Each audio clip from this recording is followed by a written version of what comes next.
So they were just let into the room hapo tu karibu na mlango kama malika pale. Yeah?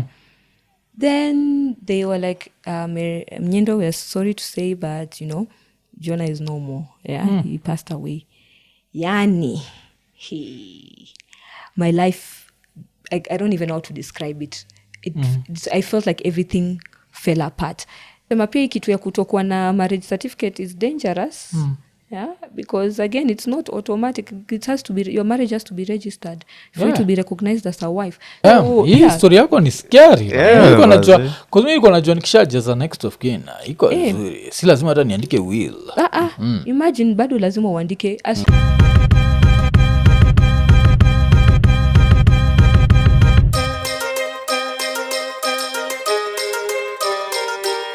Ikonini. Episode 406. Tukisema like, subscribe, hit the notification button, tell a friend to tell a friend. Yeah. Na leo tuko na MNYINDO TAIRO. Yani kuna jina zingine unasikiaga jo. Kwa Ikonini. Hizi jina zote mbili sijaisikiza. MNYINDO TAIRO. Yes. Leo utaijua. Yeah. Okay, hii ni jina ya area gani? Taveta. Sisi ni Wataveta. Wataita Taveta. Ujue sisi Wataita na Wataveta ni different. Mimi ni Wataveta. Aya, mimi najua ni Taita Taveta. Huyo ni Mtaita Taveta. Ninakwambia inakaa ulifail geography na history. Siku fail, it's the Kenyan way. No, there's a hyphen. Yeah. It's Taita hyphen Taveta. Okay. Yes. Sisi kama wa Kenya. Yeah. Unajua pwani si Kenya. Tunajua Taita Taveta. Yes. Si nyinyi ndio mlisema pwani si Kenya. Lakini jamani simwatupenda, what will this life be without pwani? Yeah. Yenye inaweza kuwa tricky. Si ati juu yenyu as a people but na need port zetu. Your port hiyo. I mean we're amazing people. Hata niko hapa kama tungekuwa tuko ningekuwa aje hapa. Alafu unajua pia nini? Wife lakini anatoka Kilifi. Budake anatoka Kilifi. Budake anatoka Kilifi alafu mother anatoka Uchagani. Masai za TZ. Wacha. Yeah, so inakuwaga hivyo. But yeye pia uchokaga na mimi cause mupenda sana kuenjoy. Nasema cause mimi ni mjaka anasema sisi ndio tulidiscover fish. Mlipatana aje tena? Sinajua tu iko kama both water bodies lakini she has the bigger one. Alafu pia muji chochaja sini wale watu agalto tu. Alafu cause you remind I saw a very funny joke Raila alimake. I don't know where he was. But alikuwa na bonga juu ya coast like the way at some point I think it's when colonialists walikuwa nakuja hivi. I think it's the traders. Yes. The traders they'd come with stuff to Mombasa and then people had to take the stuff out from the hizo maship. The ships, yes. Then walikuwa na sana struggle hapa. Then kuna siku moja ile vitu kabla zingie kwa gari zikiwa Mombasa they used to struggle. But wakikuja uma Naivasha vitu kama hizo vitu zinashukishwa haraka. So kashindwa ni wasa gani? Mostly at least kwa Jaka na Waluya makitu kama hiyo. Alafu sasa tukapatiwa jobs cost. Alafu Jaka tukipatiwa job cost, what used to happen? Inapata dem, ati dem anamwambia, umetoka sasa ni Raila hata kufanyia accent. Ati kuja nikuoshe miguu. Naona umechoka. Ati Mjaka anasahau family Kisumu. Anasahau roots. It's part of the culture. Yeah. Hey, for us it's an important thing. Yeah. Ati saa mko mnafanya tunasahau. Kuna family ati by the time sana leto hoja ni maiti. Inakaa ulikuwa mmoja wao umefika sasa huko. Mimi nimefika na si complain. Si complain ni kuzuri. Mnakuwa wazuri hapo siwezi kata. Thank you for acknowledging that. Yeah, ni mtu wa mlima na alipata pia juu ya mlima. Sisi tunaishi na makaratasi. So but ni interesting because I think for unaweza pardon my ignorance but sushikanisha Taita Taveta as one thing. So mi hata nikisikiaga mtu ni Mtaita I just assume it's which one is bigger, Taita ama Taveta? So Taitas are so much more than us. Sisi tuko wadogo. I think that's why wanatuwekaga two in the same group. So Taitas are so many. And watu wakifikiriaga Taita Taveta because all the time ni Taita Taveta. I mean either it was now the constituency, the county. So people are like nyinyi tu ni watu wamoja because the Taita group is so much bigger than us. But like how many times bigger 5 times bigger, 2 times bigger? I think if we're to look at the numbers, most probably 5 times plus bigger. Yeah. Okay. We're very few. Even in Taveta by itself, the Tavetas are few. Because I think wale watu wamejea sasa ni watu kutoka bara, watu wankuja kutrade. Sasa whether it's the Kambas, mostly Kambas, kuna Somali, Wakikuyu pia. Lakini uko tuko kidogo sana. Si utembe ufike. Nitatembea nifike. Karibu Taveta. Na where do you branch? Uko kwa Mombasa Road, where do you branch to find you people? Voi, ano? No, so yeah, there's a place in Voi, una branch alafu sasa unaenda Taveta. Kama unaelekea hizo sides za Salt Lake, umesha kusikia Salt Lake? Ama the park, the Tsavo Park. Yeah, Tsavo, yeah. So Mali tuko Taveta is at the border of Kenyan TZ. Hapo karibu na Mount Kilimanjaro. Kuzuri, okay. tembea. Yeah, tutatembea. Mi soja siku hizi vile culture inapotea. Wife anatrai kunipoteza cause soja mi ka last born, according to Luo culture, mi ndio nafaa kuinherit the home. Yes. Najua, but sasa wife shindaga kiniambia we need land in Kilifi, we need so I think nitaend up to nikiwa coast. Nitaend up coast pia whatever. So I don't know. I don't know. Maybe pia mimi itakuwa ile design ya Raila ya mwili ndio alipeleka likaukia. Lakini things are changing though. Yeah. But that nini wasana need kuchekio ni, it was very funny. I think they were launching something. You akina Raila, I just found it by accident. Walikuwa na launch some whatever thing, and I think it was in Kisumu. Then he started explaining your story, and he's like a good storyteller. So he painted your picture back in the days. Pia vile like nini Kisumu was supposed to be part of okay, hapo ndio nimemake mistake. Poleni, mnashindwa tumeleta Mnyindo kwa nini tutaingia kwa story yake. Kenya kitambo ilikuwa inaishia hapo Nakuru na Ivasha. So cheki, the rest was Uganda. That's why when stuff was gotten from Mombasa, it could not go ilikuwa inafika hapa Nakuru nini. So sasa hiyo really? Yes. Is it? I didn't even know that history. Si Kenya, sisi sasa tuko nafaa kwa watu wa Uganda, Wajaka. Okay. Tuko nafaa kwa part of Uganda, Wajaka, Wakale, Waluya. Okay. So Kenya was supposed to end hapa Naivasha, Nakuru, si ndio? So that's why waswa coast wale in quotes ni lazy pole. Wakikuja na hizo vitu walikuwa wana struggle kuziload kwa gari ni metabolism. Si ndio? But sasa ikifika hapa Naivasha inapata na Wajaka, zinaoflodiwa haraka. Sijui Wabunyore kuzalisema pia jua tribes za Uganda. So walikuwa naitoa haraka sana. So that was the nizuko kwetu ni soft life. Kwetu ni soft life. Yeah.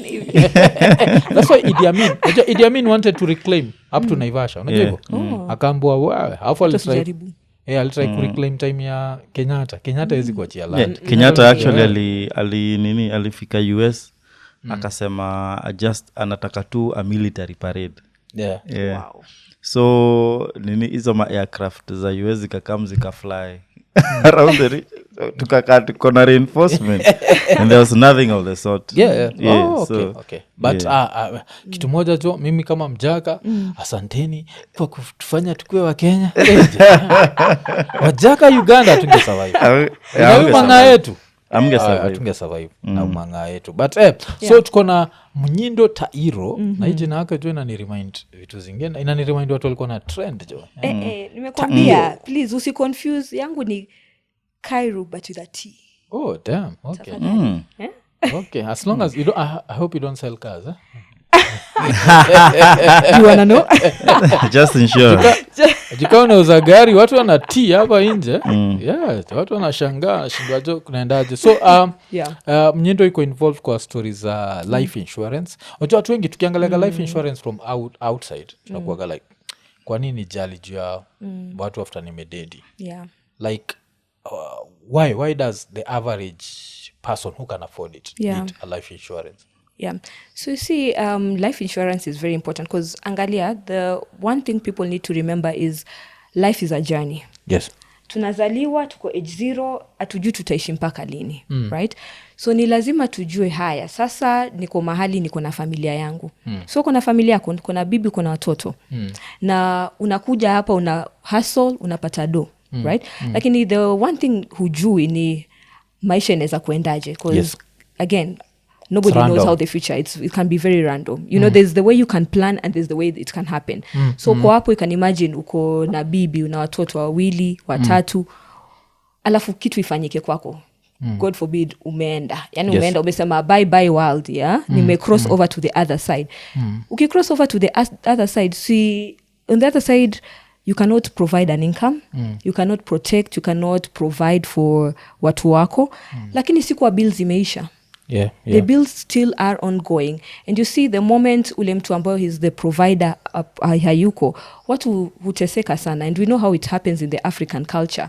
Again, if you've not left your wife and your kids protected, hata mabrother zako wanaweza kuja wachukue vitu, si ndio? Kwa sababu huko umewapanga, and then your people have to start from scratch. So they used to live life poor, umekuja hapo na hustle, unaangalilia hauko, na sasa maisha yao imebadilika kabisa, just like that. And unajua vile sasa kama Waafrika tutaki kufikiria hizi mambo. We don't like to think about what could possibly go wrong, right?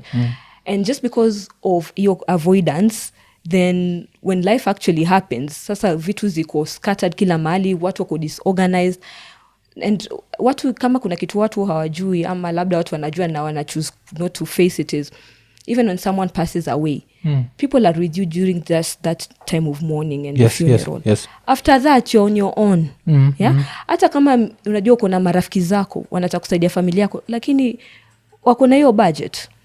Kama ulikuwa unaangalia nyumba yako, you give 100,000 a month or 150, whatever it is that you're providing for the house, if you're gone huwezi. Sasa marafiki zako kila siku watakuwa wanachangia watu wako, itakuwa ngumu, na watu wanapotea. We know this. Hata kama watu wakuwa nakupenda, hujui kutakuwaje after hauko. So it's always important to think life is a journey. Kuna watu wana depend on me. What can I do to make sure that there's that sort of continuity no matter what? So it's a way, instead of thinking of it from an angle of, oh my God, I'm so scared of death, it's a way of empowering your family so that they don't go through lack of dignity or loss of dignity just because of no money. Because that's what usually happens in so many African households. Alafu pia for you, it's also, you're also passionate about it because you've been affected on a personal level. So story yako, like what happened? So for me, my journey started some time back, and I'll start from the point where I started becoming extremely passionate about insurance in general, life insurance and protection, right? So I've been doing this, I've been in the business for some time, lakini nikaolewa, najua I got a good Taita man. We got to mkakuwa Taita Taveta. Sasa tukakuwa proper Taita Taveta. Sasa hata hapo watu wangetwita Taita Taveta ingekuwa sawa.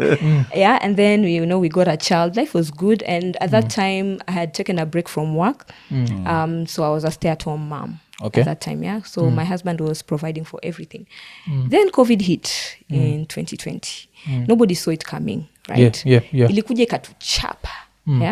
So in 2020 he got COVID, and because we're in the same house, I obviously also got COVID, and at that time I was also pregnant.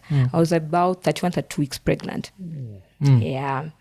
So nakumbuka now during that period alishikwa na hiyo kitu, unajua unaona tu mtu wako anakohoa you're like, hey, there's something a bit off. Unajua kama with your spouse you can always tell that how they breathe, and you can always tell when something is off. So kambia nenda tu hosi.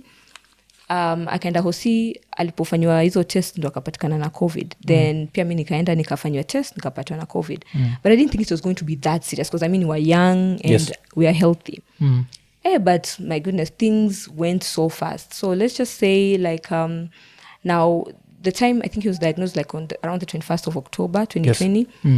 Mimi by 27th, because also my breathing was so bad, daktari wangu akaniambia, mimi nataka tu you just go get admitted because it was a combination of pregnancy and I was not breathing well.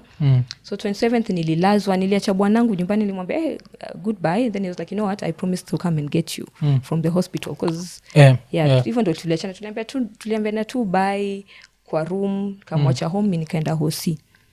After 28th, the day is just going as normal. I'm still obviously being assisted in my breathing. I was in so much pain because my goodness, as in COVID was horrible. Watu wale watakuwa wanasema COVID did not exist. I was like, and you guys don't know what you're talking about. But I remember now that day najaribu kumpigia simu. then he's not picking up. With your husband or with your wife, unajua ukipiga, hata kama atashika simu atakuambia, I'm busy, atakutext, I'll call you back. So I was like, this is weird because it's not him, right? It's not usual. So I started calling everybody I knew. I called his friends, nobody was speaking. I called my friends, nobody was speaking. I called my mom, my sister, no one was speaking. Nikasema hapa, there's something they don't want to tell me. Yeah. Right? Then eventually my dad calls me back. Akanyambia, so Nyindo, I'm coming to see you in the hospital. Then I'm like, okay, so how's my husband? Where's my husband? He's like, no, he's fine, but I just want to come and see you. At that moment, my heart dropped, but I was like, okay, I still had a bit of hope. I was like, maybe it was the COVID got really, really bad. Pia amekuwa admitted. So I didn't think much about it. So eventually, walikuja. He came with my mom. Na wakakuja kwa the hospital. So first of all, let's remember that during COVID, kwanza how lonely it was. Kila mtu tu wako kwa room yake. Even for me, I was just in the room by myself. Yeah. I couldn't interact with everybody because even for me, they told me I was highly infectious, right? So niko tu kwa kona yangu hapo nimelala. My parents wako wamevalishwa hizo. What were they called? Zile PPEs. Yeah, hizo. Yeah. Those ones, yeah. So they were just let into the room. Hapo tu karibu na mlango kama malika pale, yeah. Then they were like, Mnyindo, we're sorry to say, but Jonah is no more. Yeah, he passed away. Yani, my life, I don't even know how to describe it. I felt like everything fell apart. The one thing I can say I felt was extremely exposed to the world because, my husband has been my protector always. So the things that were going through my mind were like, first of all, they're telling me I've lost my husband and my best friend, and now I'm alone. And remember hapo, niko pregnant pia. I think it's even just got worse. And they couldn't even let them to be there for even more than 5 minutes. Nobody could come and hug me, hold my hand, because they were not even allowed to come close to me. So they just gave me the news. Wakaenda. Walishia. So at that time, it was just me and my thoughts. I couldn't even believe it. I was in so much shock. I couldn't even picture the fact that, the person I love the most is not there. And the worst thing is I couldn't even get out of the hospital. Mtoi sayo yuko wapi ule mtoi mwingine? The young one. Bigger kid. Or the bigger kid. Sasa sindikuwa nimemwacha nyumbani na my husband and the house help. So at this time, because, I think my mom wakati nililazwa alikuja hospital. Alikuja Nairobi because my mom was based in Mombasa. So she came to Nairobi the day before. So by the time now the news happened, my mom was already in Nairobi. So my child was with my mom. Mko mnaishi Nairobi? Mnaishi Coast? Hapana, nilikuwa Nairobi. Nilishuka Coast after now everything happened. Yeah, ulikuwa naishi wapi? Nilikuwa Nai. Ulikuwa Nai wapi? Lavington. Yeah. So passed away in the bedroom ama like discovered so, like he's passed away? So what happened is later on when they came to tell me the story is he got worse and then they had to look for a hospital. There was no hospitals. All of them were packed. You remember people were getting COVID and there was no beds. So they went hospital after hospital. Then eventually I think they got Kenyatta University Hospital. Liko pale Thika Road. Yes. But he was pronounced dead on arrival. So he didn't make it. Yeah. Alafu sasa mtu mwingine alikuja after how long? Because now I'm assuming so kusema you have breathing problems. So at that time sasa the doctors were like, okay, msichana ameshaambiwa news. She can barely breathe. So they were like, wacha watu mtoi, at least mtoto survive. Right? They never even thought I was going to make it, by the way. Because it was all these things happening at the same time and I'm in my room by myself. Yeah. So nimepatiwa news on the 28th. My other baby came 2 days later. So they had to do an emergency C-section so that the baby can come out. So alitolewa. I didn't even get to hold or touch him. Yes. Because, again, they didn't want me to infect. And I think it was also because they didn't understand what was going on. So they would rather get him protected. Alafu, hapo tu nilifanywa CS, mtoto akatolewa.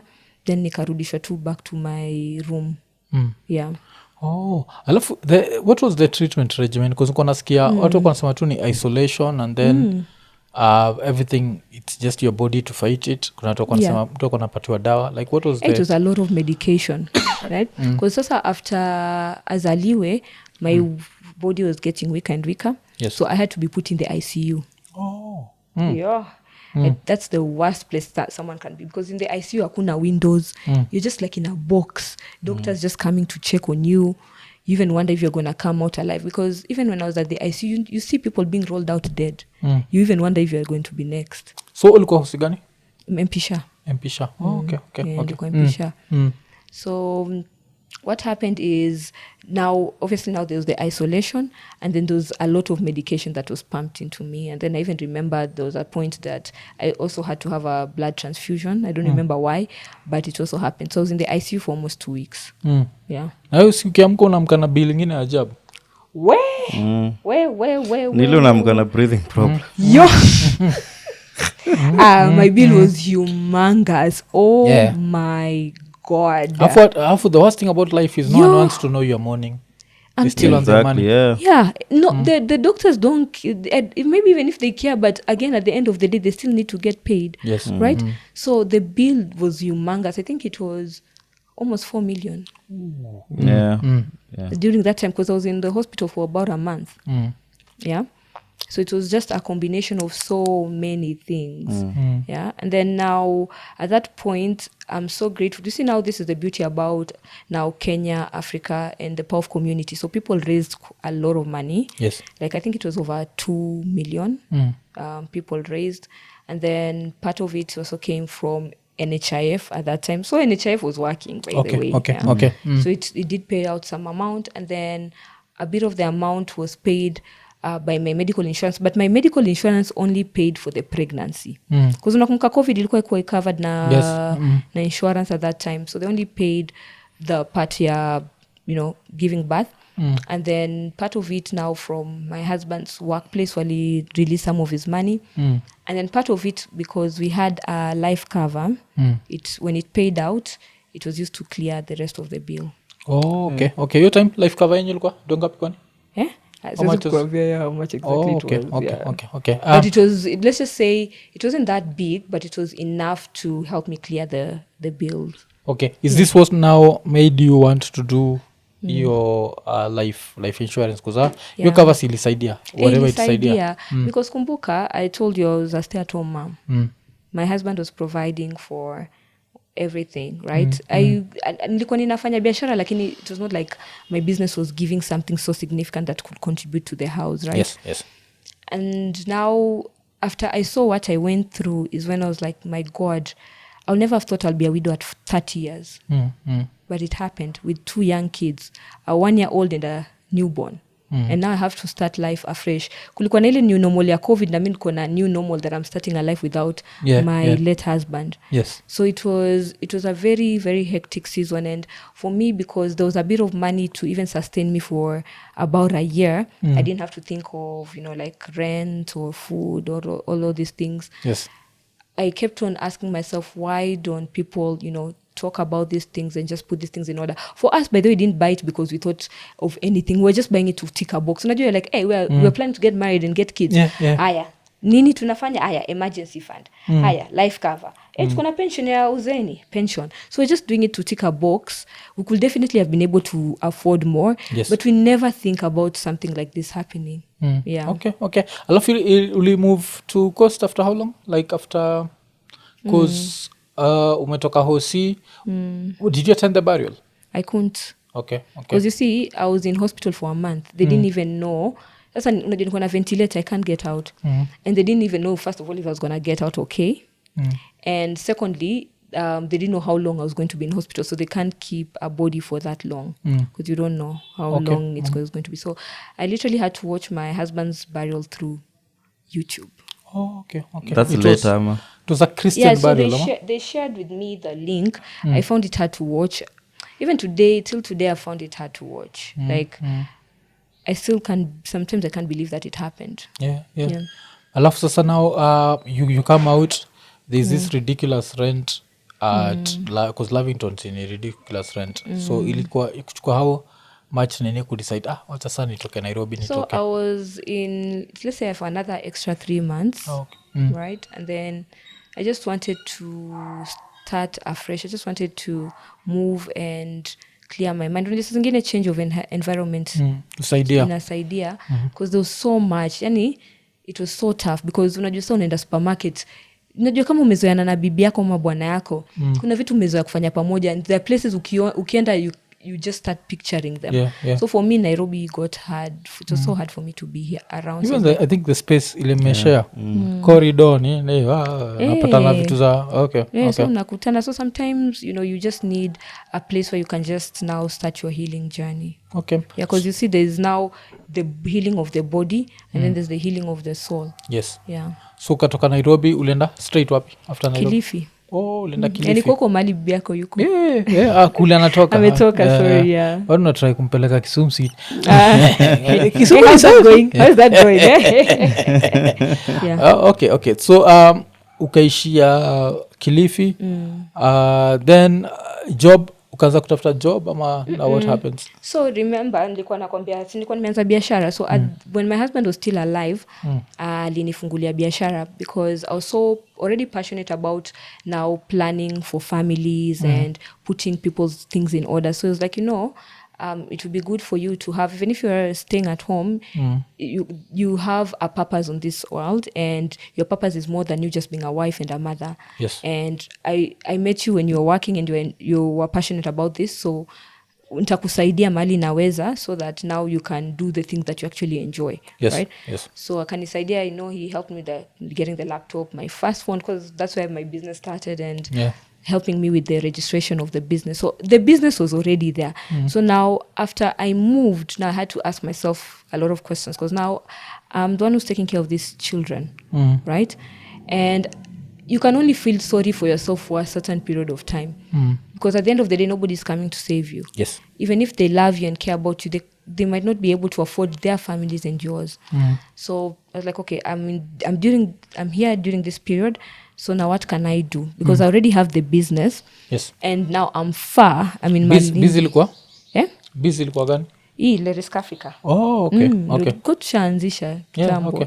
Yeah. So what we usually do at Lerisk Africa is now helping families protect their wealth and preserve their wealth. Because as we were talking earlier, most people want to focus on kutengeneza do, but most people don't think about, okay, what could happen?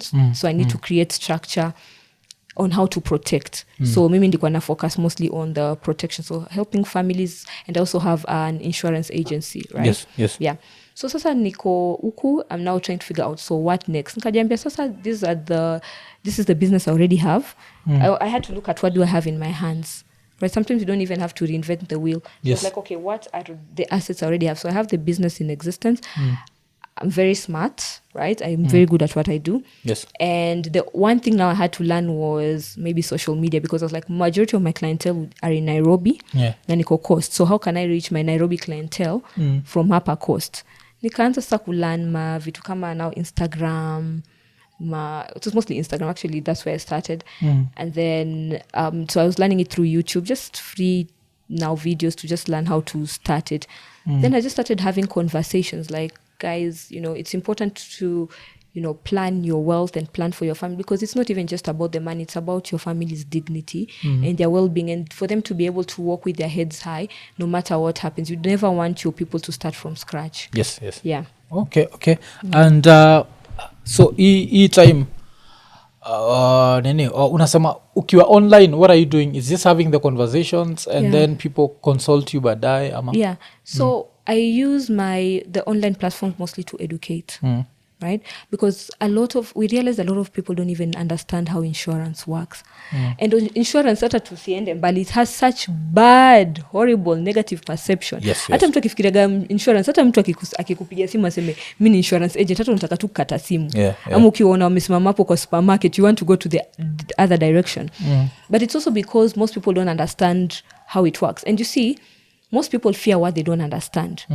And the way maybe it's been sold for a very long period of time, it's not been sold well. Labda people have missold the products, and then people feel that they were cheated, just maybe because someone did not explain how exactly it works and understand. So I think it's very important also for people to understand how insurance works, right? From the basics, because most people are like, no, insurance is not African. Insurance, it's a Western thing. Yeah. But let's start with what people know. Yeah. What happens if someone passes away today ama akiwa mgonjwa? Si kuna mchango. Yes. Right? There's what we call Harambee. So how does Harambee work? Someone falls sick, right? Someone dies.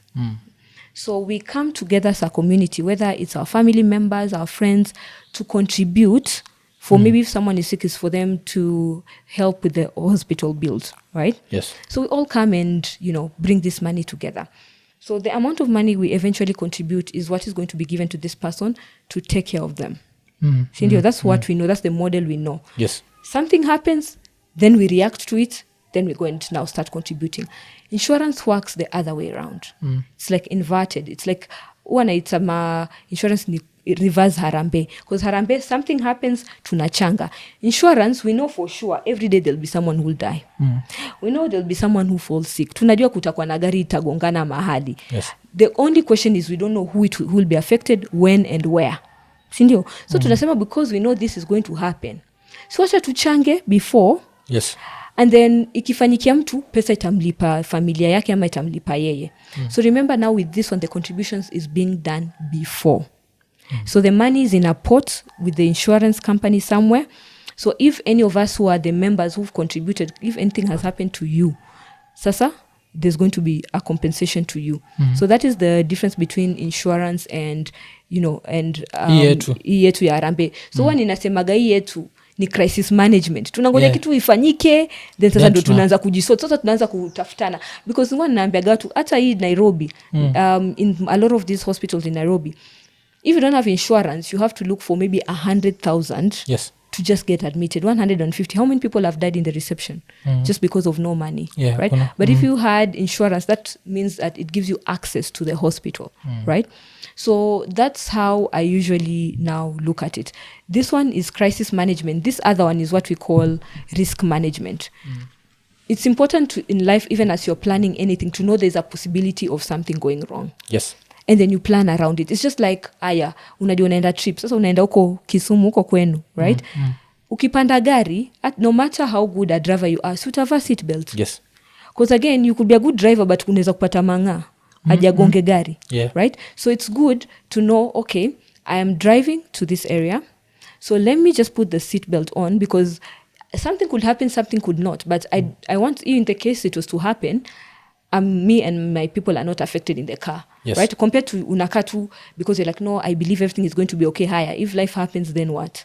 Yeah, so I think it will be very important for all of us to start changing our mindsets around, risk management and planning for things that could possibly not go away, to plan for bumps in the road. Yes.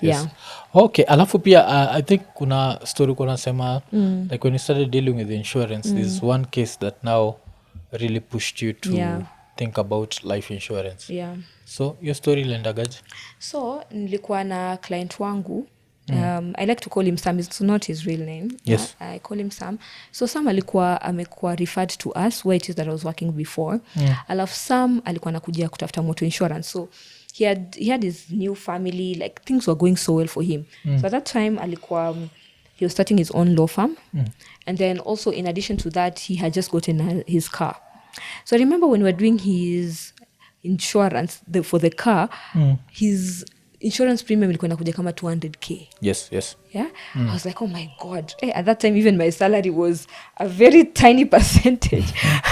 So kwa nasema, who can afford a car which the premium is 200,000? But anyway, so tukakava gari yake na alilipa hiki tu literally within a few days. I think even within 2-3 days tushamalizana naye. Alikuwa na stress. Yeah, he was doing very well for himself, making good money.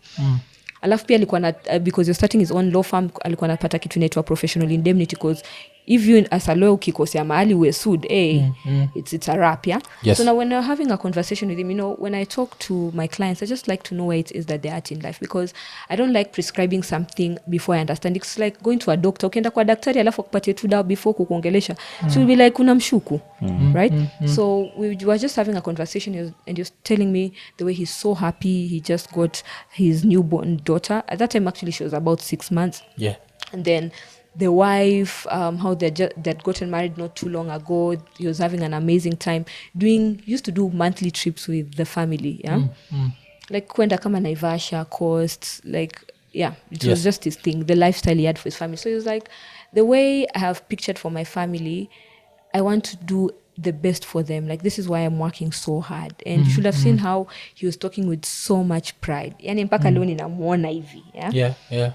So after that nikamwambia sasa boss, umeshapata hii motor insurance na hii law, but the one thing I'm seeing that is important that's missing ni inaitwa life cover, because your wife is also not working. She's stopped working so she can take care of the young kid, and also now for you are the only provider. You're the only provider. Kambia sasa what will be important is to get some level of life cover, so that in the case of any eventuality, at least there's continuity for your family. Yeah, because hapa things can go downhill very fast. So it's like, okay, and then we started pole the process, because we was okay with it. Now tumeanza, then the time now we're supposed to finalize everything, right? He was like, okay, akanipigia simu akaniambia, Mnyindo, I have a family emergency, iko Naivasha. Yeah. So let me go to Naivasha, then when I'm back tomorrow we're going to finalize. Then I was like, okay, sawa. Yeah. Then he traveled, mi nikasahau hiyo story. So the next day kafika asubuhi, then I tried to call him so I can know exactly what time we can meet to just finalize everything. Then I call him, yeah. I'm like, his phone is off, which is weird. Again, you know, us as business people, your phone can never be off, yeah. Because money can be coming at any time. So I was like, okay, this is weird. Mimi mwenyewe hata sikufikiria kitu, nikasema labda ameibiwa simu. I don't even know, ama simu ilingeanguka kwa maji. I don't know. Those are the things I was thinking about. Kasema when he finds his phone or anything is fixed, he'll find us, right? He'll find me. Nikasahau hiyo story. Then I went ahead, continuing to work. Then I went back home. Then niko tu hapo na chill, then my boss calls me. Then he's like, Nyindo, you have to sit down for this one. Like, I wanted to tell you that, you know, Sam died in a car accident on his way back from Naivasha. Yani, I could not even believe it. Ni jana tu, yani ulikuwa tu unaongea na msee jana. Yes. Lo hayuko. Because they said that now on his way, aligongwa na bus, na the bus iligonga his side. Remember, this was his new car. His new car. You ametoka kulipia 200k like about a week back. Gari kagongwa on his side. He didn't make it, died on the spot. Okay. Right? And then now, when we heard of that, because we're the ones who handled his motor insurance, we really fast track your situation, because we made sure tulipata all the necessary documents from the police abstract, nini, you know, and then, we were able to get the check out within 5 days. Okay. But the check came out in whose name?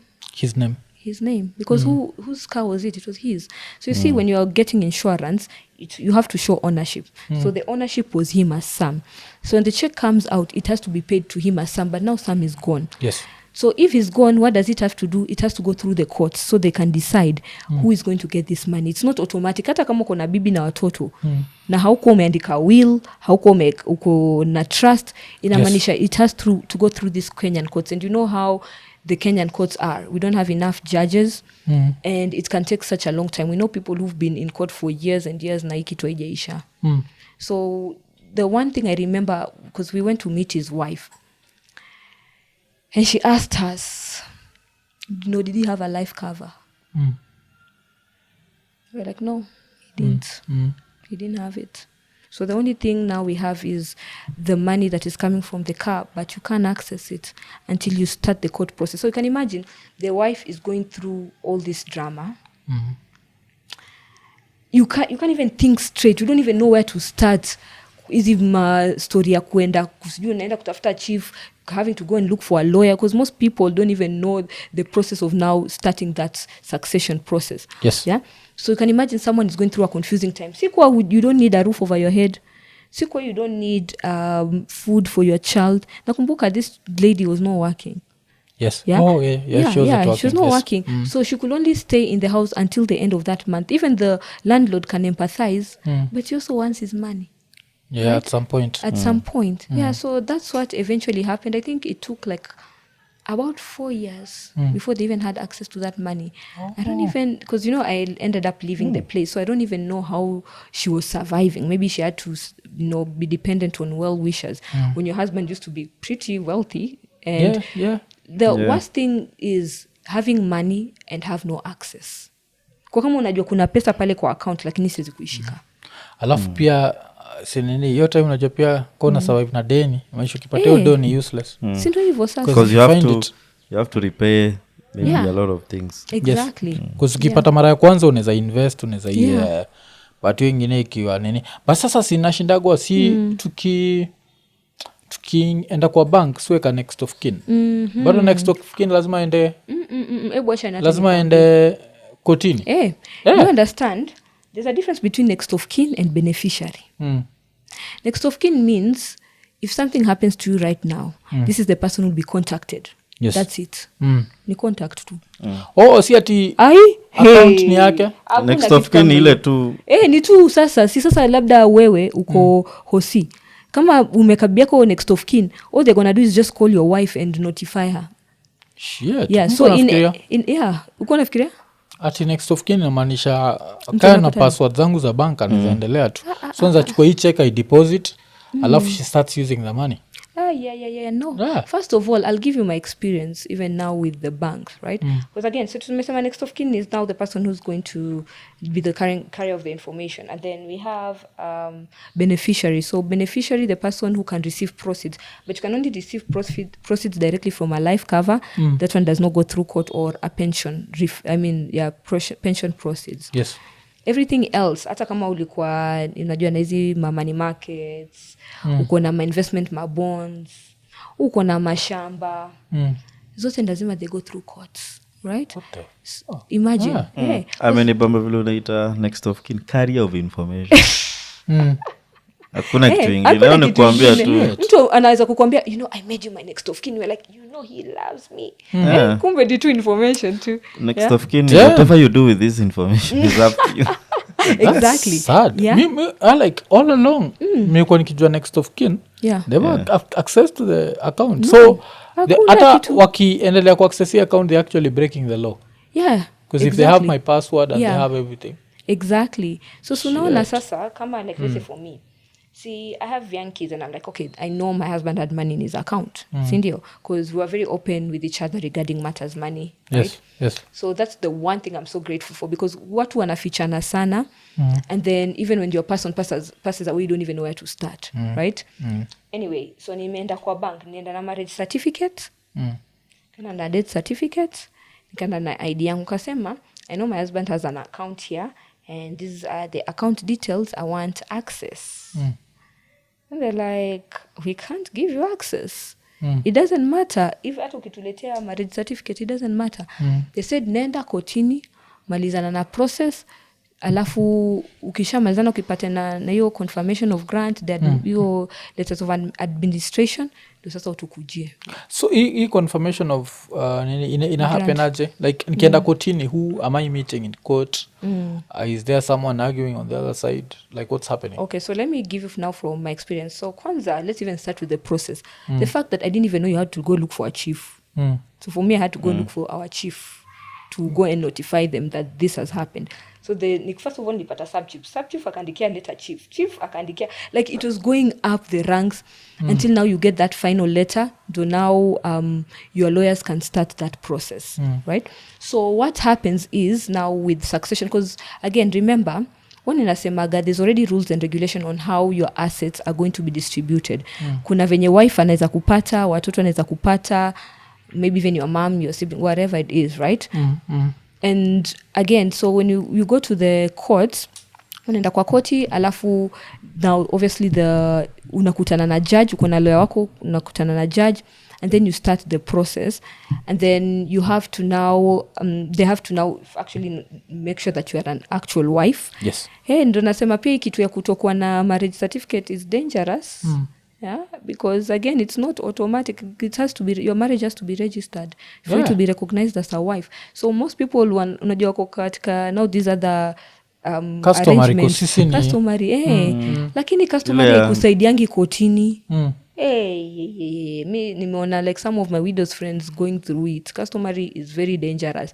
Aya, mtu mwingine akikuja akisema even this man was my husband too, mtafanya nini? Because in customary you can marry like multiple wives. What if like 5 women come? Shit. Damn, so, hii story yako ni scary. Niko najua nikishajaza next of kin iko vizuri. Si lazima hata niandike will. Imagine bado lazima uandike as long as something is not in writing. It means you've left it for the courts. And you know the courts can do whatever they want. Because remember, it might even be dependent on whether you have a good lawyer or not. Again, hatujui kama bibi yako atakuja sumbuliwa na ma siblings wako. If they're going to be like, no, hata mimi ndo nilimsomesha Mwafrika, so even me I need part of whatever it is. Now you can imagine during this back and forth what the children are going through. So no, it's not automatic that whatever it is that you've written there is going to go to your spouse. It still has to go through the courts. The courts will have to decide who gets what. So if you don't have a marriage certificate, ukwe tu na will. A will inaweza simama hapo. Will pia inaweza challengewa kwa sababu bibi ameachiwa dogo kwa nini? Will pia inaweza kuchallengewa ndo shida. Inakuwaga mostly if the family decides to be assholes, especially for most women inakuwaga the man's family is the one that decide to be assholes. Siniambia lazima to formalize. Because look at it this way. Whether you like it or not, there is going to be a written whatever, like a written, whether it's documentation or laws on how your assets are going to be managed. It's up to you to choose which one is going to be used. Are you going to use the one by the government or the one you wrote yourself? Because either way, something has to be used. So succession laws ishaandikwa for such a situation. So wewe kama utaki government to go down the direction of government, because remember, government doesn't know your life, it doesn't know your family, it doesn't know your wife. So you imagine you're letting a whole stranger called a judge to make a decision on your behalf. Just because you're so scared of thinking about this thing, so you don't put these things down in writing. So there's something already written somewhere. It's up to you to decide which one is going to be used, your own, or you're going to let the government use its own. Shit. So remember, the government can also keep on changing the law. So you are fully dependent on this government of Kenya. Alafu najua wa Kenya pia enyewe wako na magats. Cause pia kuna kuwaga na story ya sijui unclaimed assets. You know Kenya ni kibao. Kenya wanajotambua hivyo, but I'm sure they're stealing from those unclaimed assets. I'm sure auziangalia wanaizi ni milioni ngapi hazijakuwa claimed in this amount of time, they start stealing them, najua. So there has to be that nini. So now tukigo back to this client wako Sam angechukua insurance leo na kufe kesho, familia yake ingelipo? Kama Sam, cause kumbuka alikufa na accident, kama alikuwa mmaliza na kila kitu na account cover leo, by kesho angelipwa. Because you know, accidents don't have a waiting period. Usually waiting period ni illnesses, kwa sababu Kenya kuna mamanga, kuna watu wengine wanajua kuna magonjwa alafu wanajiingiza knowing that their time is towards the end, so that now they can be able to get the insurance money. Because remember what insurance is supposed to pay. It's supposed to pay for an unforeseen circumstance. There's no way you can foresee an accident, so that's why accidents are usually paid immediately. So with an illness, labda tayari, there's some people who already have a terminal illness, they know they have a terminal illness, and then they get the insurance because they know for sure this is going to be paid out. So again, usually trying to outsmart the insurance companies will not work, because see, the insurer, before they pay the claim, they're going to ask for reason of death. And they will start looking at your records and be like, hey, there's something a bit off, and they'll be able to catch you. Okay. So that's why I say, like, even when you're filling in these insurance forms, just say the truth and nothing but the truth. Like, let me give an example. Let's say you're a smoker, and you don't indicate that you're a smoker when you're getting this cover. Alafu, in the next, say, 7 years, upate the lung cancer. And then when they do their research, like, let's say now the report comes and says you got lung cancer because you are a smoker. The insurer will be like, you're a joker. Where are we going to pay? Because we didn't have, there was no utmost good faith. Because I'm expecting for you to tell me the whole truth, so that even for me, I can pay you when the time comes. Because insurance has specific principles. Like your principle ya, when you all the truth that you know, na mimi nitakulipa. The moment you lie to me, the contract was invalid. Okay. Yeah, so most people, they lie, and then they still expect the insurer to pay. Kama kuna watu wanapenda do yao ni insurance companies, they'll catch you. They'll always catch you. So afadhali tu useme uko smoker, maybe the premiums will go higher a bit, but in case something was to happen, insurer walichukua the risk. They cannot say no. Okay. Yeah. Na vile umesema even habits. 2 questions. Maybe if you drink.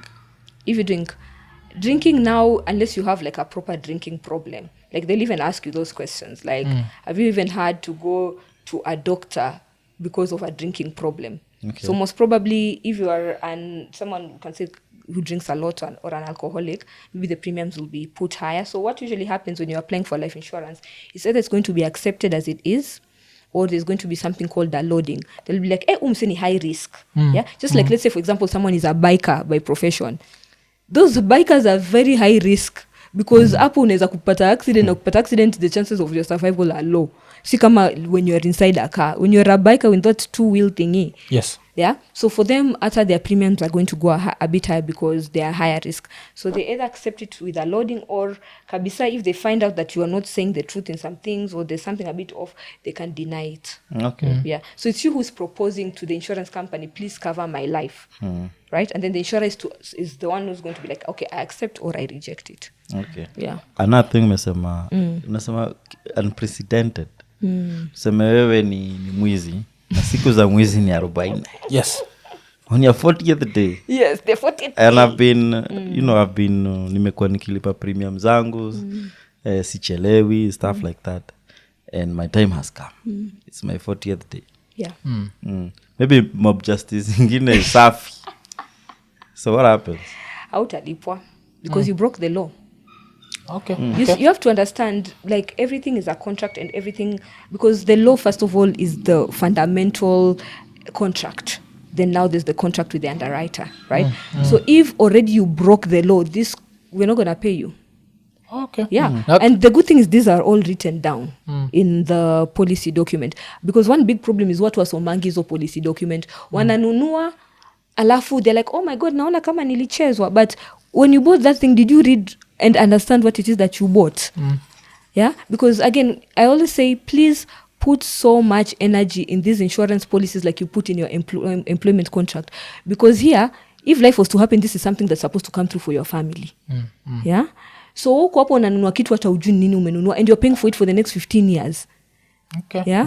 Because again, yes, it's true that you can meet an agent who can missell you, right? But at the same time, it's also your responsibility to try and understand. And another thing people don't know, ukipata life insurance, if you have 30 days, what we call window period, to go through that document, kama ile kitu agent alisema is not matching the contract, please trust the contract. Because at the end of the day, agent unaweza kupata leo alikuwa India, kesho amemove to Jubilee. Yeah. Sasa unampigia amekublock ama amekughost.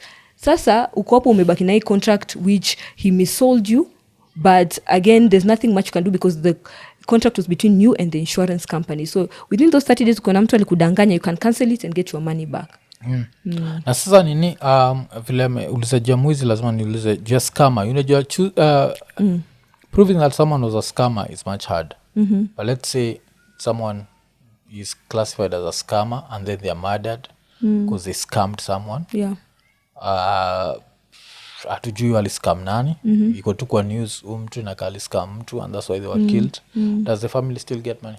So remember, he's also broken the law. And remember, kama ni usually anything to do with criminal issues, it has to go through the police as well.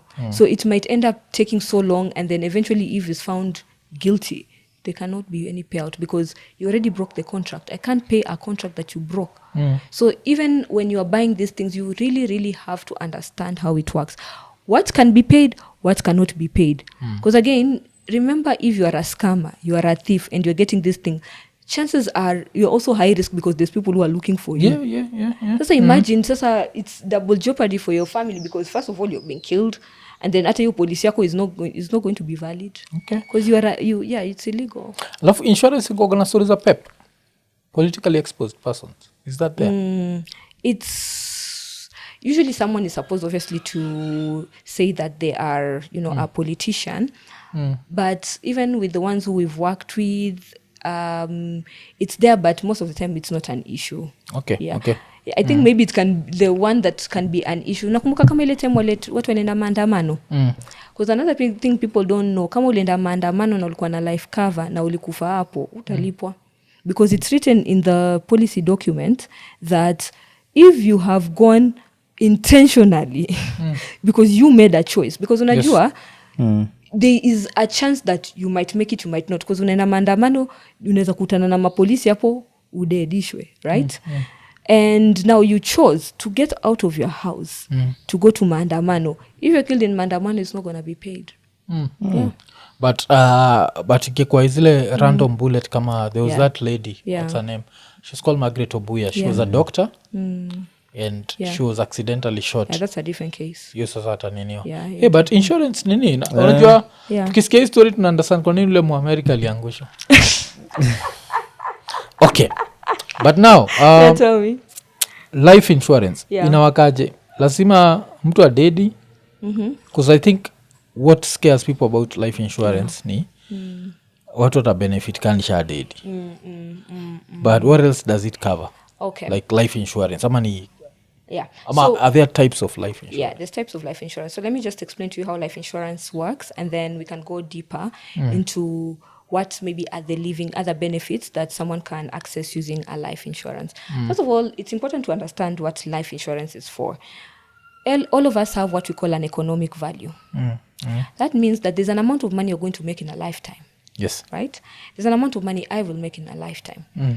And then because me and you are in what we call our wealth accumulation stage. If our lives are cut short at some point, and because of any reason, and there's people who are dependent on us, that economic value is gone. Because also, come you are dead, how are you gonna make money, right? Yes. So what a life insurance is meant to do is to replace that income you would have been making in the future. It is now replacing your economic value. It's now coming in to replace you financially. Think about as a financial clone of you. Sasa si ile pesa yote ungekuwa umemake in the future cause hauko, there's going to now be this payout called life insurance. So inaendelesha vitu zako, project zako, familia yako kama vile ungekuwa. So iko kama, just think about it as kuna wewe lakini niko na huyu partner wangu called life insurance. So kama siko, it takes over. Yes. Right? So usually most people think that life insurance is only paid out during death. Right? But life insurance also has living benefits. So fundamentally when it was created, it was now to replace your income upon death, because nobody knows when, how. Because again, guys, hata kama mtaki kufikiria kitu, all of us are getting out of this world in one way. Yeah, you don't want to think about it, but it is what it is, right? So it has living benefits. Number one living benefit is what we call critical illness protection. So nakutaga kuna watu ambao wanapata makansa, stroke, heart attack. So unaweza kupata mse alikuwa hosi, alikuwa na medical cover, lakini hii medical cover haikuwa enough. Because ndio nilikuwa nakwambia earlier, medical cover caters for hospital bills ama bills za doctor. Yeah, it doesn't pay you the cash, it pays the hospital the cash. But kama ulikuwa na hii critical illness cover through the life insurance, so it will pay you the cash, because remember, it is coming in to replace your income. Because kama umpata cancer, honestly, you need a bit of time to get better. Yes. Imagine so uko hapo na cancer, because huko umejipanga sasa, uko hapo bado unakimbia kufanya kazi, so you're going to die quickly. So you need some time to take a break so that you can focus on getting better. And some of our medical covers here, because most of them are just local, you can't even travel to India. So at least if you have a life cover, sababu when unapewa do, you can choose what to do with that money. So you can even travel outside the country. Now you don't even have to have mchango. So I'll share with you a story of one of our clients. For her, she got breast cancer. Right, so you know how typically how it is when someone gets a cancer or a stroke, because most of the time money is not enough. These things are so expensive by the way. It runs in the millions, at a 5 million, even 6, right? So what happened with her, because she had been paying her premiums for some time. and then she got a diagnosis, right? So we helped her with now the claim process. I fill in the claim form. I can bring in all the necessary documents. So the money was paid out within, I think, 14 days, right? After handing in over all the documents. So alikuwa na cover dongapi yake ilikuwa it was a 10 million shilling cover. Alafu ilikuwa na critical illness ya 5 million. Okay. So when she was got diagnosis, the whole amount was paid into her account. Okay. Right? So the one thing that she was truly appreciative is the fact that she went through it by herself. She didn't want anybody to know that she was going through it. So the only people who knew were her family members, her direct family members, and obviously her doctors. So at that point, let me tell you how everything came through. NHF came through. Because unakumbuka NHF pia kuna ile do ilikuwa inalipaga for watu wa cancer.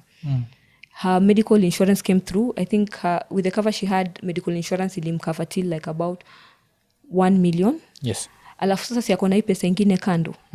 So literally she went from having cancer to no cancer without anybody knowing, without her having to call people to raise money. Yeah, because she had enough money. Her family's life was uninterrupted. And right now she's still good until today. Okay. And on that note, I would advise people, please, if you're over the age of 21, be doing annual wellness checkups. Hii kwenda kuangaliwa mwili yako kama iko sawa. Most people, it's like they don't even remember. Ulienda lini checkup mwisho? Nimekuwa nikisema naenda. I think nitaenda hii end month. Because nakuwa funny enough majuzi. Tulikuwa na wife sijui wapi. Alafu tukajoke tukasema like we need to go for this thing. Unaenda tu kujua. It's just good to know. Ipo watu waambiwe hauna chochote. Ni afadhali uende, because most of these things, most people find out when it's already at a first stage. So it's good to just, nadivile unapeleka gari yako maintenance. Pia mwili peleka maintenance. Uende unaangaliwa, you just maybe even pick up a date with your wife once a year. Mnaenda kufanywa kila kitu, mnaambiwa okay, you're clean. So you at least know what is happening in your body. Hata niliuliza Gabe, I think the hospital that I went to, I think I was told 16 Gs. Okay. Yeah. Full whatever. Yeah, so it's It was runs not like, between, because kuna different hospitals, kuna AAR have a really good package. Last time I checked it was like around 8 to 10k, 10 to, lakini kama you want like a more comprehensive one, inafika hiyo yako ya 16. Alafu kuna Columbia Health which also does it. Quite a number of hospitals do it. Yeah, so you can always check. Kama kuna medical cover, there's some medical insurances which actually cater for Cover wellness for that. checkup. Okay. So kama you already have a medical cover, you can go and check. Is this an additional benefit? Yeah. Okay. So alafu pia kuna life insurance who cover stroke na disability ama? Yeah, so hiyo ambayo nakwamba iko na living benefits. So it will cover you in case you die, number one. Living benefits in case of a critical illness. So let me mention to you the normal critical illness. Cancer, stroke, kidney failure, heart attack, paraplegia, coronary artery bypass, major organ transplant. Okay, those are the ones which I can remember now, but you can see those are the expensive ones. Yes. Malaria, we can't even put it as a critical illness, honestly. Yo ukienda tu na medical cover yako, ama unaweza kwenda pale even in a chemist ununue dawa and you're fine. But now it caters for illnesses which can literally wipe away all your wealth. Because look at it this way, because tunakwambia Wakenya wanapenda mashamba, wanapenda kufikiria investment. So uko na shamba pale, yes. Umepata diagnosis leo, how long will it take for you to sell that shamba before you can be able to get this money? So maybe by that time you're already gone, or what the illness has gone very far in deep. So it's good, just always think of sasa kama hizi my insurance kama access to maybe money or access to hospital in the case of the unforeseen. So you don't have to now start running looking for buyers. Maybe you might have to sell at a throwaway price. You don't even know how long it will take for you to sell. So where investment ziendele kujenga your wealth, insurance ni tu to make sure in case of the unforeseen it comes through for you. So yeah, it caters now for critical illness and also accidental disability. Right? So sometimes again nakwambia watu wanaweza kuwa wanaendesha gari, you never know, you can be a good driver. Ijalishagi like as long as you share the road with other people, someone, exactly, just drive like everybody is not sane. You're the only sane person on the road, right? Because you could be doing your very best na mtu kukuwa anajaribu ku overtake aje kugonge. So maybe you might not die, but you get totally and permanently disabled. You can no longer go to work. What's going to happen? You need money. Again, money solves so many problems. So ukipata pesa hapo, it can help you with the hospital bills. na pia you can even start a biashara or put it in an investment so that your family can still continue having some money. You see, that's how now you look at it. When you look at it from that angle of empowerment and focus on replacement of income compared to now focusing on just that one tiny event called death or that one tiny event called an illness, you're looking at the whole picture. You're like, okay, this is the type of life I want to live with my family. Yes. How can I make sure that this life is secured? My children's dreams are not going to be interrupted. How many children huku, they were not able to go to the schools that their parents had planned because parents hawakuwa wamepanga. Na ama sasa, kwa najua ni gani zinakuwaga na maturity? Because kuna zile najua you can take a life insurance but if everything happens within a short period nothing is covered, but it happen within a certain period now something is covered. What is that? So let me explain to you the different types of life cover so understand ni gani iko na maturity, gani haina maturity. Yeah. So let's start with the simplest form of life cover, because you see what I'd mentioned from the beginning, life cover was initially created to cater for, you know, in case someone is to die. Yes. So let's start with number one. We have what we call term life cover. It covers you for a specific time period. So let me give you an example. Like kama nimechukua cover for let's say for the next 20 years. I'm like, okay, maybe I'll give you an example of a term life cover, like a mortgage cover. So umechukua mortgage. Na unalipa bank your mortgage amount every single month, right? Though, because again, you've taken now the loan, right? Yes. So ukikufa katikati mahali, let's say year 5 na hauna backup, si banki inaweza kuja kuchukua nyumba ya familia yako. Yes. So you get something called mortgage insurance, right? So you're saying that I have a mortgage for 25 years. So I'm going to take a life insurance for the exact 25 years. If something happens within these 25 years, whether it's a sickness, I mean like a death, ama umepata disability, the amount of money that is paid is now going to pay the bank. Sindio? Yes. And then sasa kama 25 years nimepita na nishamaliza kulipa nyumba, I'm not getting anything in return because the service is finished, right? So that's how a pure term works. It's only covered for a specific period of time and it will only pay out within that period of time. If an accident, a death or a critical illness happens within that period of time, it will be paid out. Just like a motor insurance. So kama umelipa motor insurance for a year, if you get an accident, it will be paid. If you don't get an accident, it will not be paid. That's now usually the cheapest, the simplest form of life cover. Yes. Pays for specific period of time. You haina maturity, by the way. Ni pure life. Yeah.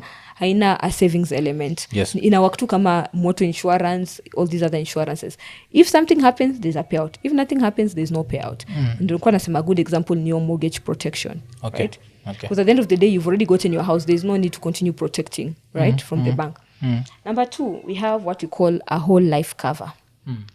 This covers someone for the rest of their lives. Okay.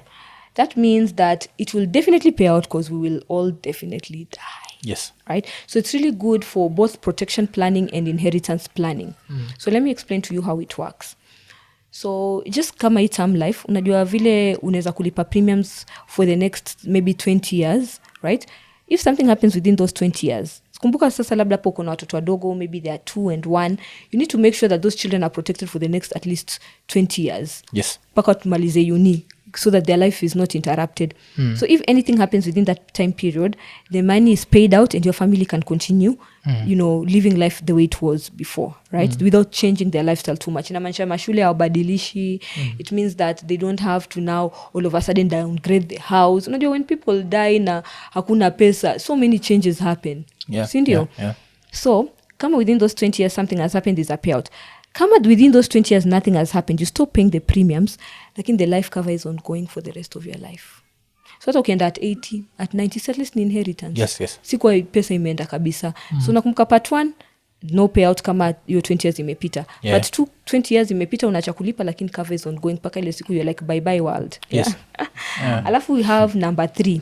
Hizo ambayo now we are talking about, which are like what we call education ama endowment policies. Okay. So how to look at it, it's like a protected savings. What do I mean by this? That means that within the period of time that you're going to pay, let's say hizo zo bado 20 years. So sasa labda umesema, okay, I'm using this to pay for my kids' education, right? So unalipa hizo 20 years ama ni the next 15 years, so that if anything happens within those 15 years, there is going to be an amount paid out still okay, different insurers work differently, like that's why it's important to understand the terms of and conditions. Kuna wale ambao watakupatia the whole amount immediately, na kuna wale ambao the amount of money will be paid when it was meant to mature. Yes. Si watoto wako walikuwa supposed kuenda within the next 15 years, right? Maybe they'll just pay a small amount kudeal na the impact ya sahi, lakini within those 20 years or those 15 years, at least the amount of money that mlikuwa mmekubaliana na insurer will be paid so that your children can go to school, right?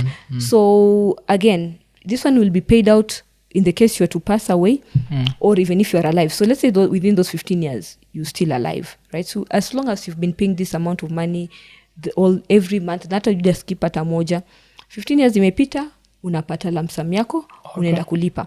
By the way, kama kuna mali watu naitwanga conmen kama insurance ni hii kitu, because watu hawaelewi.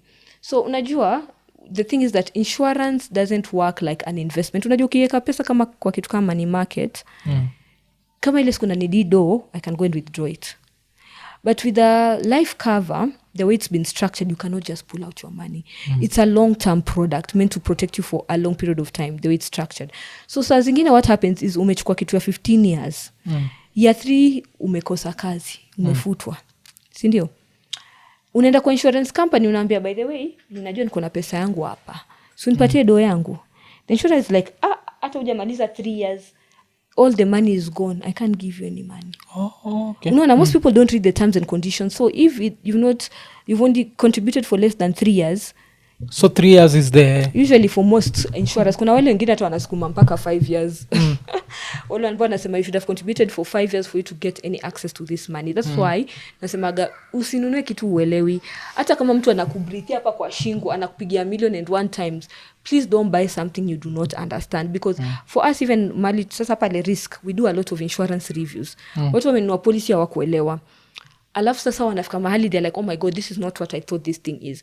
You're trying to pull out your money, you've lost more than half of whatever it is that you've put in. Or sometimes you've lost everything because you did not read the terms and conditions. You'll be putting your money for this period of time. Ama saa zingine unaambia mtu nataka pension, alafu akupatie endowment policy. You can't, it's not flexible. You can't even pull out, you can't take a break. So you have to be so careful. Even now, ndo nasema, you, even as the viewers or the people who are listening, you have to now gain knowledge when it comes to insurance, by the way. So after, by the way, we even started like a YouTube channel to now start educating people, because watu did realize how hawaelewi kitu vile inafanya. So because people don't understand it, they run away from it, and then life happens, their families are still stuck. So the most important thing is to even understand. Yeah. So hiyo ndio ile ya maturity. Hiyo ni very important. So your maturity, that means, so tuseme nimeichukua 3 years zipite, after 3 years mimi niende, so family inapata this small contribution that I'd taken, ama it gets the full thing? So we'll get the full thing. Okay. It That's doesn't what I matter, wanted to know. Yeah, and then that's why I said, like, kuna zingine, you have to be careful, because there's some insurers who say, depending on when you die, there's an amount they'll give.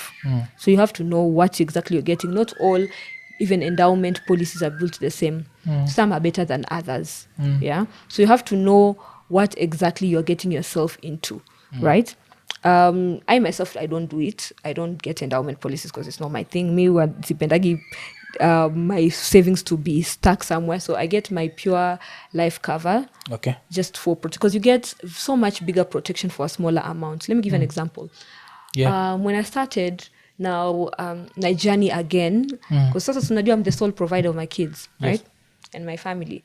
So one of the first policies I took, I'm only paying 9K for 15 million shilling policy.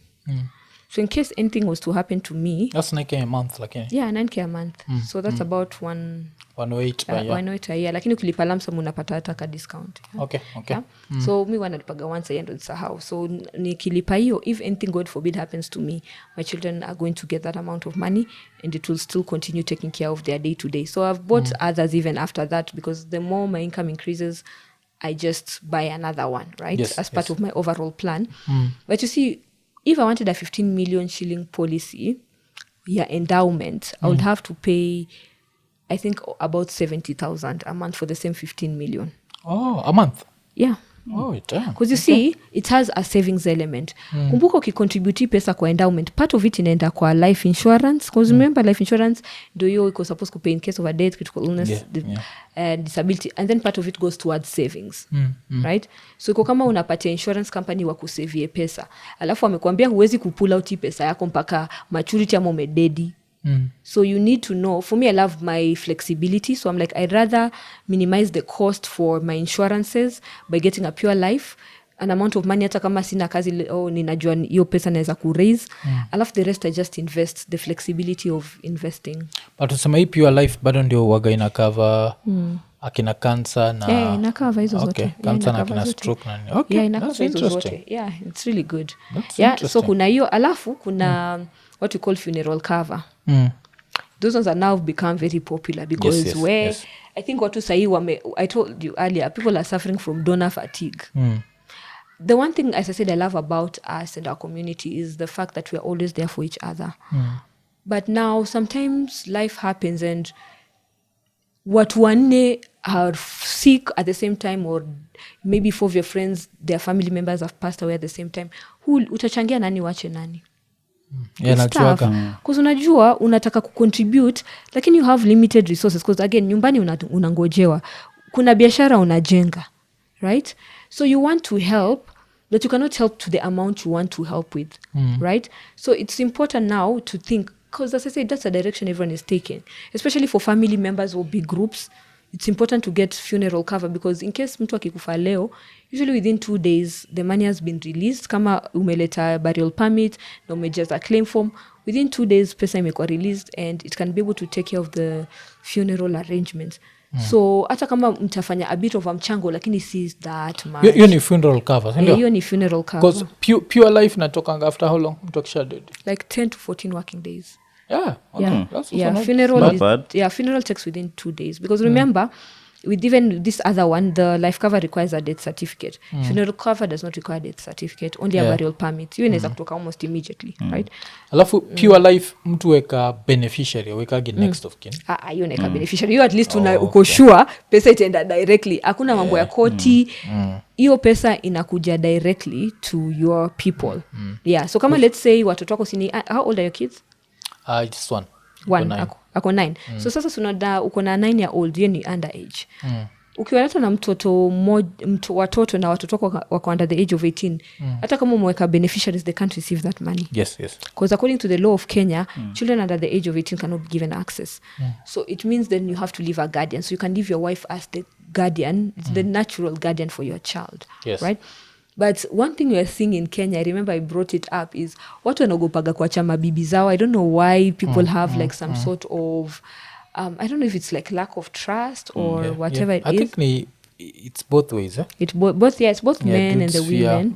There's a lot of fear. But again, that's why I always say, you have to ask yourself, who's the person who will be taking care of my child? Nani atakuwa nishi? Sababu ile nakumbuka tulikuwa na situation where there's a widow I know, bwana yake alieka beneficiary mama, his mother.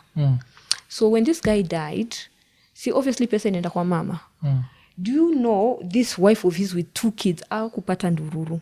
The mom didn't give the lady anything hata mpaka leo. So you have to be very careful. Hiyo inakuwa ujinga. Mikile najuaga if metengeneza like a family na mtu and your kids are involved. Like if it's some stranger somewhere, ile zile marriage za watu wamemarika wakiwa 60 kila mtu iko na watoi, hiyo unaweza sema upati wife. Hiyo ni different. But ile ati mko na watoi wale hiyo that's being stupid. Exactly. It's being a sucker. It's being a sucker. And so many people are there, they're like, no. Unajua, let me tell you, watu wanaogopaga nini, they're always scared that their wives will remarry. Na hiyo pesa itaenda. But again, does it mean you also picked a danda wife? Because you don't trust that your wife will be able to manage the wealth that you have left on behalf of your child. So it also speaks about how you're also doing the picking. Because again, it will make sense if you pick someone who you know can continue your bloodline, can continue your legacy, and take care of your kids no matter what. Yeah. But anyway, there's also solutions to that, because tulikuta wa Kenya wengi who are scared. But I'll also share on that later, like on now how maybe someone can set up a trust fund. Sure. Yeah. So kuna kitu inaitanga trust fund, right? So badala labda pesa kuenda directly to the guardian, because again kuna wengine hata ni ma single parents. Yes. And hata una spouse ambao you can say I'm going to leave this money with my spouse, and maybe the person you trust is maybe your sister, my brother, lakini unajua mtu akiangushwa 15 million leo na hiyo pesa anaweza kubadilika, ama pesa haita kufika watoto hata fika toi. So if you want to now create a bit an extra barrier to just make there's more control, you can open what we call a trust fund account. Trust fund account, you open it on behalf of the child. So unasema life insurance proceeds ikilipwa in case siko pesa, badala kupewa directly to your guardian, ingiwe kwa trust fund account. Yes. So katika hapo ukiwa when you are applying, you can say I want the money that comes in here to be used for education na upkeep ya mtoto wangu na medical care. So what happens is that ukasina sasa kwa trust fund account, mtu sasa akitaka school fees ilipwe, like let's say the child still has to be left with someone, right? Whoever it is that you've chosen to stay with your child, anakuja tu kwa trustee, the person who's managing the trust fund, anasema nataka mtoto aende shule. What they need to do is bring the invoice. So pesa hata hawapati, hawashiki pesa hivi kwa mkono. Pesa inapelekwa directly to the school. Right? So hakuna exchange of money in their hands. The only money that maybe they can touch is upkeep, kama food, clothes, shelter. I mean, you cannot send that to an institution. But it's not even that much money, labda 20k ama 30k. Right? But the big bulk of the money, kama sasa unataka mtoto andio medical insurance, ama mtoto ende shule, pesa itakuwa sasa inapelekwa directly to the school. Hafu unaweza kusema, okay, mtoto wangu akifika 21 nataka I'll have access to his account. Kwa sasa si atakuwa of age. Yes. After 18. Yeah. So now there's those solutions which now are very important. I'm even actually having, there's a webinar that we're running, but it will be important for people to watch, because it's important for people to understand, because it's like a protected pot. So in case sasa life cover inaweza kulipwa hapo, you can consolidate all your monies there. Kama uko na pension, proceeds zinaingia hapo. Alafu there's only one way out to your child. There's now that level of control. Okay. So CPA can be structured in a way by the time they're 18, they don't start from scratch, because pia utaki wapelekwe these expensive schools ya 1 million shillings a year. Exactly. Then by the time toyana maliza there's nothing. You can a brown envelope anatafuta job. Exactly. Kwa sababu I think the most important thing wakati unafikiria watoi is just to make sure that they're never on survival mode. Wasimiss chakula. Wasimiss nguo na mali pa kukaa. You know, when children miss these things, that means that anybody can take advantage of them. Yes. And it also means that they can do anything to get these things. So kama unaweza kumake sure at least at the bare minimum that plus education has been taken care of, you know your child has a chance in life. Yes. Yeah. Okay. So, and you see now setting up, before most people used to think like trust funds, they are very wealthy people. But even with like a 5K, unaweza kuanza, na hiyo pesa it continues growing, it's earning interest. So trust fund, hiyo naanzisha with the Nini company itself, with the insurance company? Yeah, with the trust company. It's a trust company. It's a trust company? Yeah, it's a trust company. A trust company is an insurance tofauti ni? So insurance, kumbuka, it gives payment in the case someone was to pass away. Alafu trust fund, they just hold the money and invest it on your behalf and still manage the money for you. So kumbuka, life insurance, italipa pesa, alafu utasema hii pesa kitoka life insurance iingizwe kwa hii account trust fund. Okay. Yes. Alafu sasa hiyo trust fund utakuwa sasa ushaandika wishes zako. Nataka hii pesa itumiwe education, itumiwe upkeep, na itumiwe labda sasa like medical care. So pesa inalipwa directly to all those institutions. So there's at least that level of accountability. But pia insurance can it be split? Like 5 million but bibi akitaka kuolea afu 10 million protect the kid. Yeah, so you can say kama umechukua 15 unaweza kusema 10 million can go to my child, because unajua even mimi wanasemaga with us as grown ups, as long as uko na mikono miguu you can go, hata nikipata hiyo 5 million you can do something with it, si ndio? Yes. Right? Yes. And unaweza kusema okay, out of this policy nataka 10 million ende kwa watoi, 5 million ende kwa bibi yangu. Yeah, you can, it's up to you how you choose to structure it. Or you can just put everything in one pot to take care of everybody. Kama like let's say wewe unaweza kufungua joint trust fund na bibi yako. So kama wewe hauko, your wife continues managing it. Kama both of you are not there, now whoever it is that you've left as the guardian ndo atakuwa na receive hizo pesa maybe every month ama every quarter to take care of the child. Yeah. Okay. And, so wasa unaweza kupataje kwa online ama kutoka hiyo? So unaweza kunipata Le Risk Africa. Unaweza kunipata Le Risk Africa, niko Instagram, niko Twitter, niko pia YouTube. So you can find Insurance Unfiltered by Le Risk Africa. Okay. We give a lot of information there. We also have a website and we blog there at leriskafrica.com. We also do a lot of regular webinars to just educate people, because our passion is actually in protection of the families. Tunaona mambo mingi huku nje. Yeah. And people's dignity are taken to the ground. Imagine your parents were so successful just because of lack of planning. You have to start from zero. Because tunaonaga watu who even had to go to the streets just because uncle zao walichukua vitu zao because our parents hawakupanga. Yes. So for us, that is something that we're very passionate about. Not the selling for the sake of selling. We're just now coming up with this solution. Tunasema, okay, kuja na familia yako, tutaangalia vile tunaweza kukupanga with whatever it is that you have. You start small and then continue building your protection plan with time. Okay. Yeah, bana. So mkiwa huko nje jo, take insurance jo, utaki kuacha watu yako kwa tagro. Unajua like cause shida jo, alafu life waga random. Life is so random that you never know what's going to happen. But maybe the last thing naenda kuuliza. Tumebonga juu ya kitu kama hiyo life ile ni 9k 15 million. Health, what are the prices za health? Like let's say mtu anataka health ya 10 million. Like how much, what are the premiums? How much are you paying per year? Okay, so first of all, even with life, you have to remember life is dependent on age and how healthy I am. Yes, right? yes. So you need, just for me, I think at that time I was like in my late 20s when I was taking that. Okay. And then now there's my early 30s. And then sasa medical insurance. Medical insurance, there's different categories.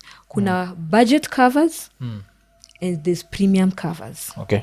So budget covers can even start anywhere from 6k a year to even like 20 something. Yes. A year, right? So with the 6k a year is the amount of cover is not that much. Labda unakuwa covered paka 200,000, but it's better than nothing. So hata kama unaanza, because sai na unajua hiyo mambo ya SHA, there's a lot of confusion and the limits are pretty low. But if you want an extra level of protection, unatakuja, okay, in case nikiwa mgonjwa, I can have access to a hospital. We can even have an affordable cover. Yeah. Yes. So hizo budget covers, the level of cover usually between 200,000 to $1 million, and the amounts are usually between 6,000 to like around 30k. Okay, right, dependent also on your age. Right, you ni premium. You ni budget inaanza from 6k yes per year yes to 30k, around 30k a year. So 30k a year inakupatia like how much? 30k, like maybe I cover about $1 million na okay, inpatient na and premium out. Sio 30k ndo hiyo premium. Azi now nini, so premium cover kulikuwa na budget cover na what cover? Sorry, okay, yeah, premium cover. So premium cover, let's say hizo ma cover kama umesema 10 million. So 10 million, does it mean are you taking, cause kuna inpatient which is covering admissions? Yes, so naangalia inpatient or inpatient. So yeah, depending on your 10 million, age, shit. it could even be like around, let me think of the numbers, nikumbuke, can even be like say 70 a year, 80 depending on the underwriter. Okay. Yeah. So you alafu ina depend, okay, do you have family members also under it, right? So at least ukichukua hii unajua in case of anything, if life was to happen, at least kuna mali. Wanasema, by the way, in insurance you insure the things that you don't have the money to in your bank account to take care of. Like let me give an example. Sasa kama medical admissions, you know how admissions can go high on a daily. ICU, I think even for the reason why my bill was so high, ICU liko about 150k a day, 100 to 150k a day. Yes. Yeah. So uko hapo kwa hosi, yeah, you don't know how long you're going to be there, how much it's going to cost. So the one thing you have to prioritize even when you're getting medical cover, hata kama una pesa yote in the world, prioritize inpatient. Yes. Easy kama outpatient, kama nina need kwenda kuona doctor, ni kama 3k 5k consultation. Those ones hata nikikupigia unaweza kunisort. Yes. Yeah, even I call a good friend, they can sort me out. Then hata ni sort 2 million. Then hata sort 1 million. So you insure something that you know you cannot afford to lose. because again hata kama uko na 2 million kwa account, don't use it on medical care. Yeah, So you I always say I would rather put aside a predictable 50,000 per year compared to an unpredictable 2 million, because all I need to forgo this year is 50,000. Whether I go to hospital or not, at least I know I'm covered. Me hata wasi stressing, because you see how insurance works, vile nikuwa nimekwambia, we all put this money together, alafu ule ambaye kwa affected ndo analipwa. So najua 50,000 yangu imeenda kusaidia msee. Yeah? Because at the end of the day, kama ni wewe ndo uko mgonjwa, wewe ndo utaangaliwa. Yes. So if you are healthy, so thank God you are healthy. But there's someone someone health is wealth. Health is wealth. Me, I'm not gonna cry that I didn't use my medical insurance. I'm not going to cry that I didn't fall sick. I mean, I'm grateful to God I didn't fall sick, right? But I didn't fall sick, but this money was used to help someone else. Because you see, it's economies of scale. Not all of us will just have 2 million chilling in our account, 3 million. So lakini niko na 50k ninaweza kupeana. So how many of us, millions of us, we have this amount of money to take a kando? Your pot, in the case someone needs it, italipa whoever is required. Okay. Yeah, but this has been interesting. I think this is the first time tumebonga dive deep kabisa kwa insurance. Kwa insurance. Tulibonga na mse fulani tu Chege Majus. So Chege Majus, the political guy. Yeah. So he's the one who hinted at that. He was because he used to sell insurance. Alikuwa anasema the way most Kenyans don't know about wealth protection. Because you're protecting your wealth pia. Because hiyo tuseme hata kama ni hospital bill ya 10 million instead of kila kitu iuzwe, unacheki. Now that has been covered. Exactly. So kuna hizo Kushota kuna watu sahi wameacha smoking. Exactly. But there's a period of this one because you know, as a smoker your premiums go higher. Almost by triple, by the way, because you're seen as a very high risk actually. But that's a tobacco smoker. So you want difference, because I don't smoke marijuana, but I know marijuana does not affect the lungs. I didn't know that. Marijuana affecting lungs. In affect mood. Like also in mood. Mood. Yes, in whatever, in a society that follows science, cigarettes would be legal, marijuana would be legal. Ni sasa si hapa, it's like now the opposite. It's like now it's flipped. Hatufolloigi afu ni msako na dredi kuna anakuambia hivyo. Sasa kwa sijaivuta weed, si plan kuvuta, but let's follow the science. So the science inasema behind it. Yes, the science inasema marijuana. Because I know for sure it's medicinal as well. Yes. Because natumika ka pain killer na vitu kama hizo. But imekuwa ni episode 406, si ndio? 406. Yes, tukikwambia jo get insured jo. Jipange jo. Hatujuagi juu ya kesho jo. Kesho inaweza kuja design nyingine. Hata saizi vile mimi nasikia hivyo niko like shit, I need cover like shit. Please hebu nivutie waya hapa tukusort. Alafu kuna watu wengi pia huku nje wako na nini, wanatembea with their heads held high. Imagine. Wameitwa next of kin. Umeitwa next of kin ama hiyo next of kin ndio kitu imeni disappoint sana. Hebu nenda tu kaketi na bank wako waambie hebu tuambie hapa. Damn, nafaa kwanza kuuliza is there a list of the beneficiaries? Atienda kotini. I think that should be standard. Next of kin. Beneficiary. Like that should be I think we make exactly, because things can change according to nini. But pia formalize your marriage. Please. That's also another way of protecting your people. By the way, marriage, what to understand, what wanasema it's just a paper, mpaka umefika kotini hapo ndo utajua that thing is not just but a paper. Because we have seen people wakiachwa mata by calling that thing just a piece of paper, because I believe it's one of the fundamental ways of also protecting your people, your wife, your child. Wasirushe huku ujaonaga vile watu saa zingine they're like, no, I thought it was the maid. Ama I thought it was mtu anasema no, hata sikumbuki, wanakuruka. Inakuaga ni serious jo. So this was a very educational episode. So imekuwa ni 406. Tukimalizia kama kawaida tukisema like, subscribe, hit the notification button, tell a friend to tell a friend. Tukimalizia tukisema Iko Nini. Iko Nini.